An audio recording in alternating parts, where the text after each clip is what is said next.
Chapter 19. Man, ever since he heard me call my mama's name, Herman E. Calloway had locked himself up in his room and wouldn't come out. Mr. Jimmy and Miss Thomas made me sit in the kitchen table whilst they knocked on his door and tried to talk to him into opening it up. But the way they kept saying, Herman, soft at first, then louder and louder, it sounded like he wasn't talking back.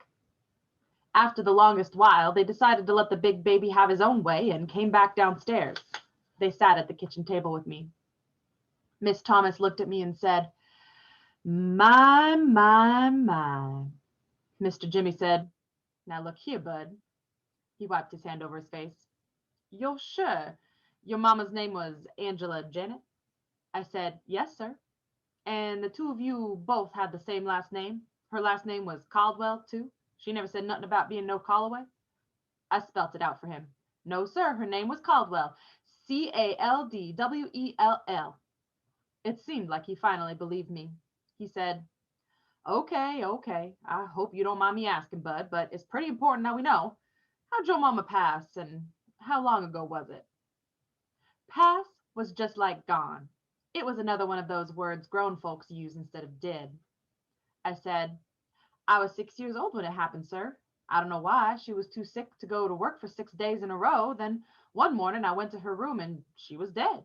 But she didn't suffer or nothing. It happened real quick. She didn't even have time to close her eyes. She didn't look like it hurt or nothing. Miss Thomas reached across the table and touched my arm. She said, I'm sure it didn't, Bud. I'm sure it was very peaceful for her. Mr. Jimmy said, When she was living, Bud, God rest her soul, what did your mama look like? This was another strange question, but before I could answer, Miss Thomas said, James, what are you insinuating? I knew there was something familiar about this boy. I don't know how I missed it before, but look at Bud's eyes. You have to ask if this is Herman's grandchild? Mr. Jimmy said, Now hold on, Grace. I'm just trying to ask the questions I know Herman would ask if he could. Ain't a thing wrong with being certain before we jump to conclusions. Now, what did she look like, son? I said, She was real pretty, sir. Mr. Jimmy said, I bet she was, Bud, but that ain't what I meant. Was she short, tall? Was she slim or big boned?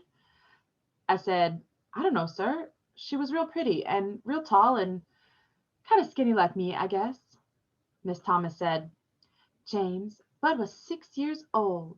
Everyone on earth was real tall to him. I don't see the point in all this. I said, Pardon me, ma'am. I know how I can show you what she looked like. I still got her picture. They just stared at me. I said, Can I be excused? Miss Thomas said, Yes, son, hurry up and go get that picture. I busted up the stairs, but stopped like I hit a brick wall. I remembered how mad and crazy Herman E. Calloway looked when he yelled at me. I tiptoed up the rest of the steps. Uh-oh. Herman E. Calloway's door was opened up a crack. I held my breath and tiptoed extra quiet and extra fast right into the little dead girl's room, and as soon as I did, whoop, zoop, stoop, my heart jumped down into my stomach. Herman E. Calloway was sitting on the little chair in front of the little mirror on the dressing table. His elbows were on the table and his face was covered by his hands.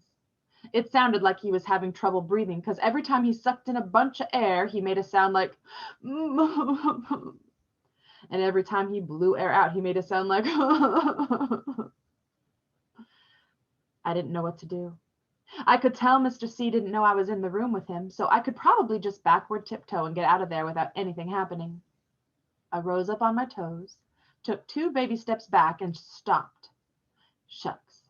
I'd come up here to show Miss Thomas and Mr. Jimmy what my mama looked like. There wasn't nothing wrong with that. I wasn't doing nothing that I meant. I had to sneak out of this room on my tiptoes going backwards. I sucked in a mouthful of air and walked over to my bed. I picked up the sax case and set it on top of the bed. I pushed the 2 silver buttons on the side, and the 2 silver tongues jumped open and made those loud click-clack sounds. Herman E. Calloway still didn't take his face out of his hands. He kept going,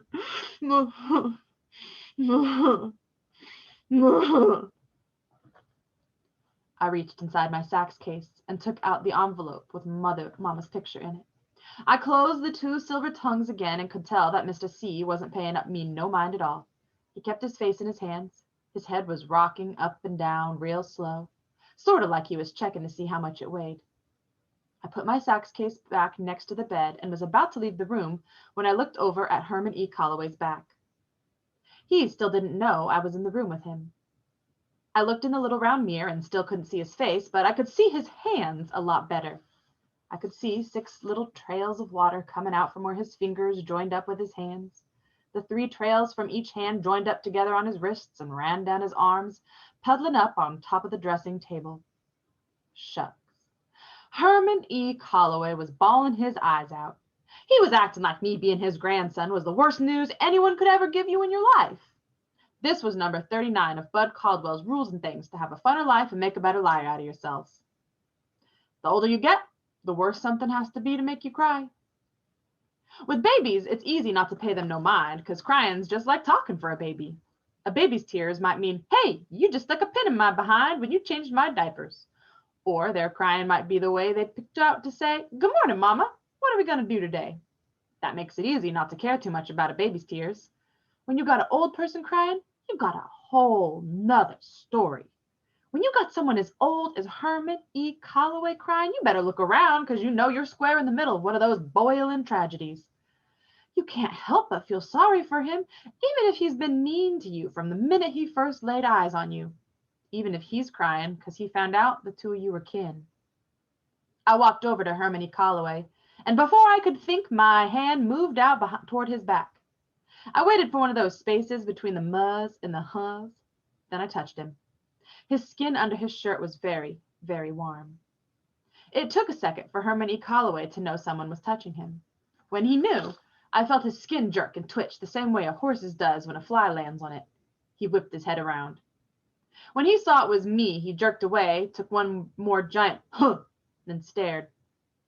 His mouth started moving like he was talking in a secret language that only dogs could hear. At last, real American words started coming out of his mouth. He said, I'm so look, buddy, it's Bud, sir, not Buddy. He put his face back in his hands and broke down all over again. Man, it's a good thing the thug wasn't around, because if he'd have heard the way Mr. C was weeping, no one would have wondered who the real Waterworks Willie was. I put my hand back on Mr. C's shoulder and patted him and rubbed him a couple times, then left the room. It felt a lot better going out frontwards instead of sneaking out backwards. I ran down the steps back into the kitchen. Miss Thomas's and Mr. Jimmy's eyes jumped right onto my envelope. I set it in the middle of the table. Both of them just looked at it before Miss Thomas reached out and picked it up. She went into the pocket of her dress and took out some funny little glasses that only had a bottom half to them, then put them on her nose. She pulled Mama's picture out and held it as far away from her eyes as her arms would reach. She looked at the picture, looked over her glasses at me, then looked right at Mr. Jimmy and said, any more questions for this young man? She slid the picture over to him. Mr. Jimmy picked it up and said, well, I'll be. Remember that old calm man used to drag that horse through town now? What was his name? Help me out here, Grace. Didn't he call his act Joey Pegas and his broke-back bronc and bucko? Miss Thomas said, it was Joey Pegas and his broke-back buck and bronco, James. What else did you see in this picture?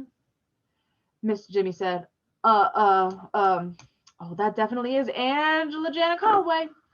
He looked at me and said, you sure this is your mother? I said, yes, sir, but her name's Caldwell, not Calloway. He said, well, I'll just be. Miss Thomas butted in on him. There's little doubt about that, James. But what we've got to do. She kept on talking, but I quit listening, because something just came out of the blue and give me a good whop right on my forehead.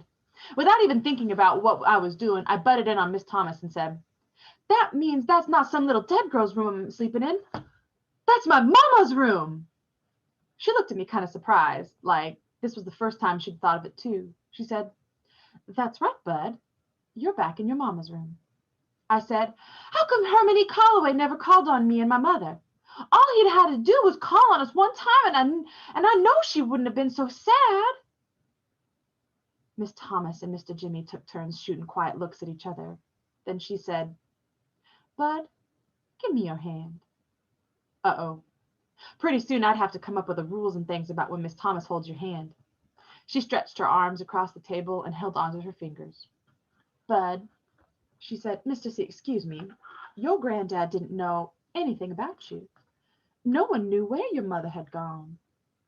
Mr. Jimmy said, that's right, son. She just up and run off one day. I mean, we all knew Herman was hard on her, but it wasn't like it was nothing personal. He was hard on everybody. I used to tell him all the time to slack off some on the girl, to go easy, but I can't remember his exact words. He said, easy go, don't make the mare run. This is a hard world, especially for a Negro woman. There's 100 million folks out there of every shade of hue, both male and female, who are just dying to be hotter on her than I ever could be. She's got to be ready. Shoot, see that the girl wasn't the type to. Miss Thomas said, James, why don't you go up and check on Herman? She said, why don't you? But it wasn't a question. Mr. Jimmy said, oh, maybe I should, and left the kitchen. Miss Thomas told me, Bud, I know you can see your granddad has troubles getting along with most folks, right? Yes, ma'am. I think it's because he expects so much out of everybody, himself included. And when you set your standards so high, you get let down a lot. I shook my head up and down, acting like I understood. She said, now, take your mother, for instance. He was so proud of that young woman, and he loved her very, very much. He was determined that she was going to be the first Calloway to get schooling all the way through college, so he thought he had to be strict on her. But he went overboard, Bud, simple as that. He used to crow about how his mother and father had been born slaves, and how now it was only 2 generations later, and the Calloways had come so far and worked so hard that one of them was actually going to be a teacher. It was his dream, not hers, not yet anyway.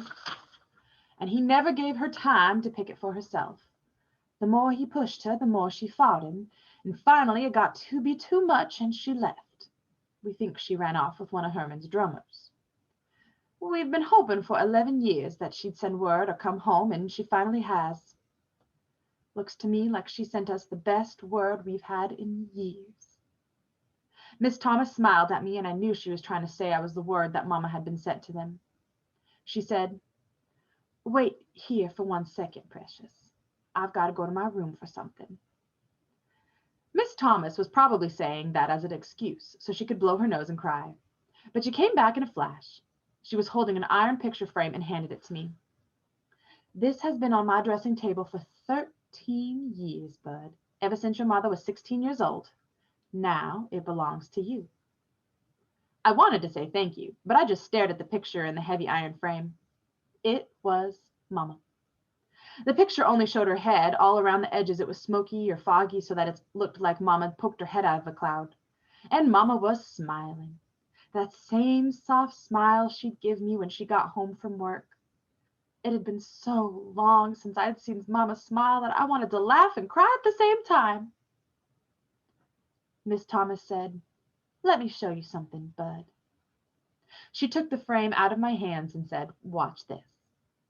She moved the picture up and down, right and left, then around in circles. Do you see how her eyes are on you all the time? No matter which way you're looking at the picture, she's watching. It seemed like Mama was looking direct at me no matter where Miss Thomas put the picture. I can keep this? I feel like I've been holding on to it until the rightful owner came along, and it looks to me like he's finally shown up. What took you so long, child? Miss Thomas patted me underneath my chin. She said, but Bud, we've got a problem I'm going to need your help with. Uh-oh. You said you were 6 years old when your mother died? Yes, ma'am. Okay, so that was 4 years ago? Yes, ma'am. You can remember how bad you felt when you first knew she was gone, can't you? Yes, ma'am. Because it still feels the same. Well, you've had 4 years to try to heal that scar, but it still hurts some of the time, doesn't it? Sometimes a lot. I know, Bud, but remember, your grandfather and I just found out that she passed. The hurt is brand new for us. Miss Thomas started swallowing. And even though he hasn't seen her in 11 years, I know there isn't a day that goes by that he doesn't think about her. He'd never admit it, but there isn't one show that we give that he doesn't look first, look out into the audience, not to see how big the crowd is, but hoping that she'll be out there. Hoping that she'd have seen Fly tacked to a telephone pole somewhere and would stop by to see him. He loved her so much, Bud. Sorry, sweetheart. She took the hand she wasn't squeezing my fingers with and took out a handkerchief and blew her nose. Those stones that he picks up everywhere he performs are for her. She must have been 4 or 5 years old. The band was getting ready to travel to Chicago for a week, and before we left, he asked her what she wanted him to bring back for her. He was thinking a doll or a dress or something, but she told him, "A walk, Daddy. Bring me back a walk from Chicago." So everywhere we went after that, he'd have to get her a walk. He'd write the city and the day we were there on them for her. He's got boxes of them upstairs, 11 years worth. So, Bud, I don't know how Herman is going to be feeling after this. That's where I need your help. You've got to remember that both Herman and I love your mother just as much as you do. This didn't seem like it could be true, not just because it didn't seem like anyone could love my mother as much as I do, but because it didn't seem like Hermione Calloway could love anyone at all. Miss Thomas said, "So if you can remember, Bud, be patient with him. That ornery old man upstairs is very, very hurt right now, and I just can't say where he's going to land after this news gets through blowing him around." Miss Thomas was starting to do that stingy-eyed blinking. "So we're going to have to give him some time. We're going to have to let him find out how he feels before." Mr. Jimmy came into the kitchen. "Grace," he said, "he wants you." Hermione Calloway was making everybody feel like they had the blues. It looked like Mr. Jimmy just wiped some tears from his eyes, too. Miss Thomas came around to my side of the table and gave me a hug. She said, "You okay?" I said, "Yes, ma'am." She said, "Should I go see how he's doing?" "Yes, ma'am." She left the kitchen and Mr. Jimmy went into the living room. I picked Mama's picture up and put it back in the envelope. Mr. C chose a good name for his horse, 'cause not a second went by before the back door came open and the dusky devastators of the Depression walked in, talking like it was going out of style. As soon as they saw me, they all got quiet. Doodoo Bug said, "Hey, Sleepy LeBone, where's everyone at?" I didn't want to embarrass anyone by saying that all the grown folks were sitting all over the house sobbing their eyes out, so I said, "They're around." I remembered not to call the band sir. Steady said, "Well, it's you we wanted anyway." He put an old cardboard suitcase on the table and said, "I told the fellows how hard you've been hitting that recorder and how proud I was of you, so we put a couple of nickels together." He acted like he was yelling into the other room. "And Lord knows on the peanuts we'd get it was a real sacrifice." He slapped some skin with Dirty Deed. Then they started talking regular again. "Anyway, the thug saw something at the pawn shop and we picked it up for you." "Can I open it?" The thug said, "Well, if you don't, I don't know who will." Eddie slid the cardboard suitcase over to in front of me. It looked worse than the one I used to carry around. One of the snaps on it was busted clean off and the other one was stuck. Steady Eddie said, "It's what's inside that's interesting. Just pull the snap real hard." I pulled up the snap and it came off right in my hand. The thug said, "I knew it. The boy's just too country. He ain't used to handling fine merchandise. We should have given it to him in a paper bag." I opened the suitcase. Whatever it was wrapped up in crinkly, wrinkly newspapers. I started pulling newspapers off and could tell that their gift was real heavy. All of a sudden, a shiny piece of gold showed through. I snatched more paper off and couldn't believe my eyes. The dusky devastators of the Depression had put their money together and had bought me a baby-sized horn, like Steady Eddie's saxophone. Steady Eddie could see I was stuck, so he lifted it out of the suitcase and fished around in the bag for the mouthpiece, the neck, and the reed holder. He sucked the reed for a minute, put the horn together, then played it. Man, my horn sounded great. Eddie said, "It's an alto, Bud. There's a little rust in some of the seams, but that's to be expected with a horn this old. Still got a good tone to it. This dent didn't throw her off too much." He showed me a big dent on the bottom part of my saxophone. "I repatted, refelted, and resprung it. The rest is up to you." He reached in his pocket and took out a can that said Brasso on the side. "Get you a rag and shine her up. A man should polish his own horn." I looked at my bandmates and said, thank you, very, very much. I'll practice on this so much that it'll be just as good as you guys in about 3 weeks." Doodoo Bug said, "Oh, now that's cold." I said, really, I will. The band laughed, so I did too. Eddie said, well, Mr. LeBone, I'll tell you what. Since you're so hot to get in this band, I'd better get you started on your lessons right away. He pulled a big silver watch that was tied up to a long chain out of his pocket and said, I'm going to be Tyler's for a while now, but I'll be back around 7. If you got your axe polished up by then, I'll bring some sheet music along and we can get started. Sound good? His toothpick jumped with each word. Sounds great, Steady. Eddie took off the strap off his neck and handed it to me. I put it on, and Eddie handed me my saxophone for the very first time. It was the perfect weight. I said, can I be excused? Dirty Deed said, what, you ain't gonna blow for us some notes? We want to hear what you got, Mr. 3 weeks from now. I said, I'll let you hear me in 3 weeks when we're all on stage together. They laughed again, and Thug said, I'm gonna let you in on something, Sleepy LeBone. There's certain members of this band that you will be out playing in 3 weeks, but it's gonna take you a whole lot longer to top me. On the real tip, it's gonna take you at least 10 years before you'll be able to even hold my drumsticks. Steady Eddie said, yeah, and that's about 9 years and 10 months longer than you'll be with the band, Thug. The Thug said, oh man, you ain't gotta start that up again. You gotta let me know what you heard. I said, can I be excused? Eddie said, go ahead on, Sleepy LeBone. I'll be back. I told my bandmates, thank you again, thank you very much. The Thug said, nothing to it, my little man. Dirty Deed said, now don't let that horn whip you, son. Doodoo-Bug said, our pleasure, Sleepy. Steady Eddie said, man, get out of here. I picked up both of Mama's pictures, my horn, and the can of Brasso, and ran up the stairs. When I got upstairs, I saw that Hermione Calloway's door was still open a crack. Miss Thomas's door was closed now, and I could hear the two of them in her room talking real soft to each other. I could have stood outside the door and listened if I wanted to, but that would have been rude. Besides, I didn't know for sure how long it would take me to polish up my new horn. I went into my mother's room and put my sax on the bed that Mama used to sleep in when she was a little girl. I put her smiling picture on the dressing table, then reached under her bed and pulled my sax case out again. I snapped the 2 silver snaps and started taking out all my things. I took my old blanket out and remade my bed with it. I wasn't going to need to carry it around with me anymore. I opened the tobacco pouch and took out the rock that said Flint on it and set it on the bed. I took the pouch and the flyers and walked down the hall to Hermione Calloway's room.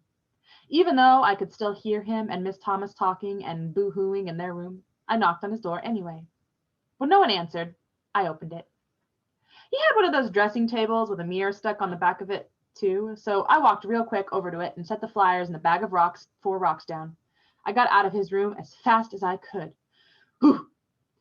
Even though it was me who'd carried them around for all these years, you'd have to be a pretty big liar if you'd said those rocks and flyers really belonged to me. Herman E. Calloway's name was all over the flyers, and his writing was all over the rocks. Besides, the way he'd looked so shook up when he saw those rocks for the first time, I figured they meant more to him than they did to me anyway. I went back over to Mama's dressing table and opened the little drawer. I took one of the thumbtacks out and went back to Mama's bed. Next, I took out the envelope that had her picture in it. I took out the picture of her riding the sad, saggy pony. I still couldn't see what she was so unhappy about. The misbegotten Moon Park looked like somewhere you could have had a lot of fun. I poked the thumbtack into the top of Mama's picture and walked onto the wall and that she'd stuck all the pictures of horses on. I put Mama right amongst all those ponies and horses she liked so much. I didn't need to carry that doggone picture around. This wasn't how I remembered Mama anyway. Mama was always excited and jumpy, not sad and poky like this little girl. Mama was kind of old when I met her too. She wasn't young like this picture at all. The picture looked like it belonged. It's strange the way things turned out. Here, I'd been carrying Mama around for all this time, and I'd finally put her somewhere she wanted to be. Back in her own bedroom, back amongst all her horses. I went back to the bed and picked the flint rock up. It was going to be enough. I didn't need those other things with me all the time. I didn't need them to remind me of Mama. I couldn't think about her anymore if there were 100 hours in every day and 1,000 days in every week. I couldn't think of my Mama any better than I already do. All I have to do is remember her hand on my forehead when she'd ask me something like, "Baby, are you sick? Have you got a temperature?" All I have to do is remember Mama letting me dry the dishes after she'd washed them, how she used to say no one in the world could dry a plate the way I could.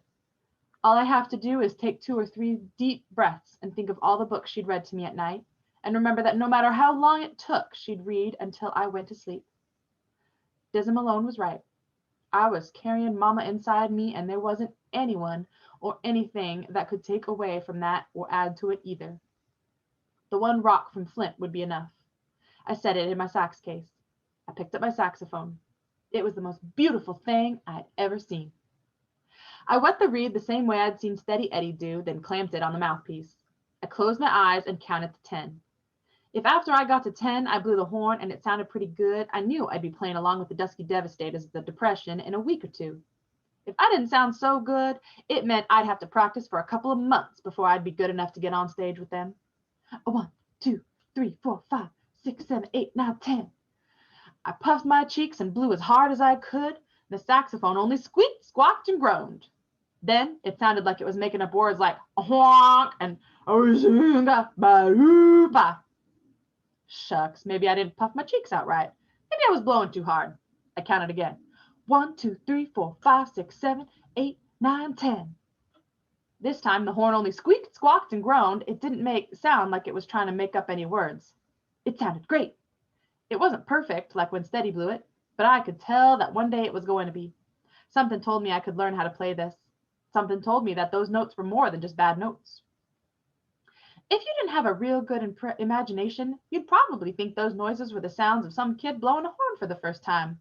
But I knew better than that. I could tell that those were the squeaks and squawks of one door closing and another one opening. I looked at the picture of Mama that Miss Thomas gave me. Mama was looking right at me with that same soft smile. I know it's stupid to smile back at a picture, but I couldn't help myself. I know it's even stupider to talk to a picture, especially when it hadn't said anything to start a conversation, but I had to say, "Here we go again, Mama. Only this time, I can't wait." I closed my eyes and began practicing. Shucks. As good as things were going for me now, I'd bet you dollars to donuts that Steady Eddie was going to get here early. The end.